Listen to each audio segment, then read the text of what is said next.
बना दिया। इतना बुरा भी न था रावण जितना तुमने बना दिया।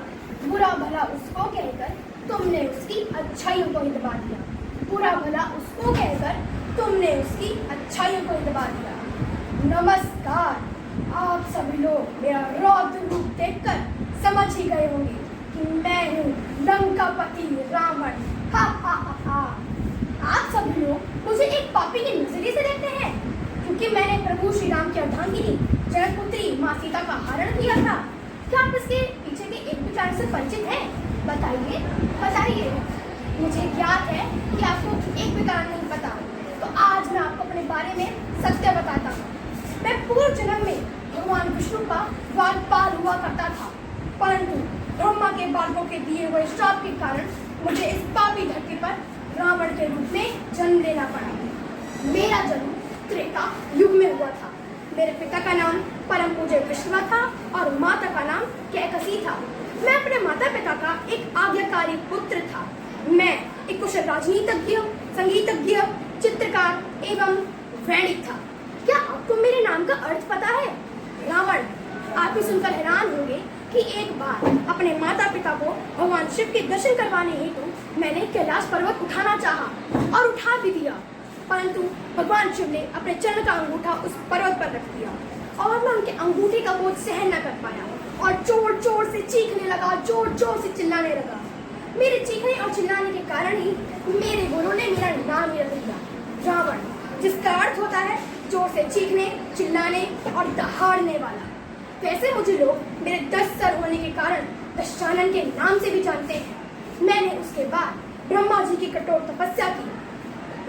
उससे ब्रह्मा जी ने मुझे वरदान दिया कि मैं इस पूरी सृष्टि पे सबसे बलवान व्यक्ति रहूंगा और अमर रहने हेतु उन्होंने मेरी नाभि में अमृत भर दिया। तुम लोग सोच नहीं सकते कि मैं कितना बलवान हो गया था।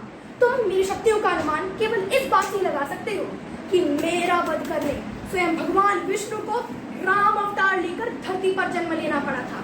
मैं तीनों लोगों का स्वामी बन गया था। चली भी मेरे चरणों में ही दबा रहता था। काल को भी मैंने जंजीरों में बांध रखा था। मैं भी प्रभु श्री राम की भांति अति बलवान था, परंतु हम दोनों में एक अंतर था कि उनको अपनी शक्तियों का अहंकार नहीं था और मुझे अपनी शक्तियों का अभिमान, अहंकार, घमंड सब था।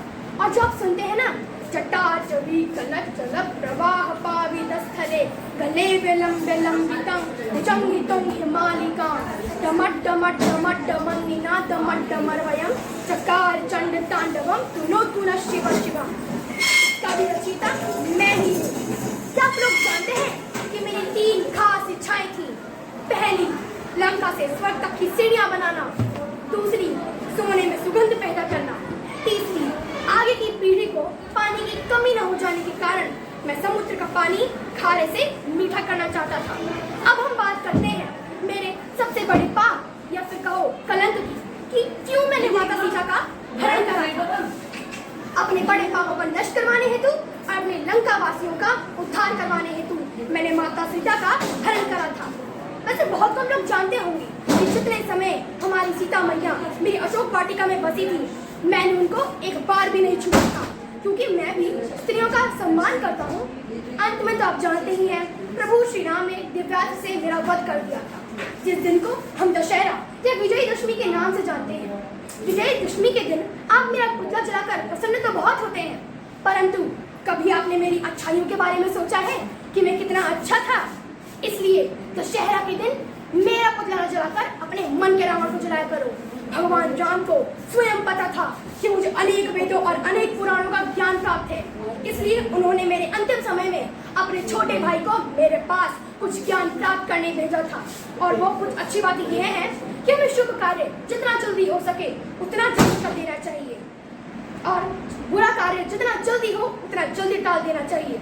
दूसरा, कभी भी हमें अपने शत्रु को अपने से कम नहीं समझना चाहिए, क्योंकि मैंने भी भालू और वानरों को अपने से कमजोर समझ लिया था, जिसके कारण मेरी यह दशा हुई। तीसरी, अपने जीवन का रहस्य हमें किसी को भी नहीं बताना चाहिए।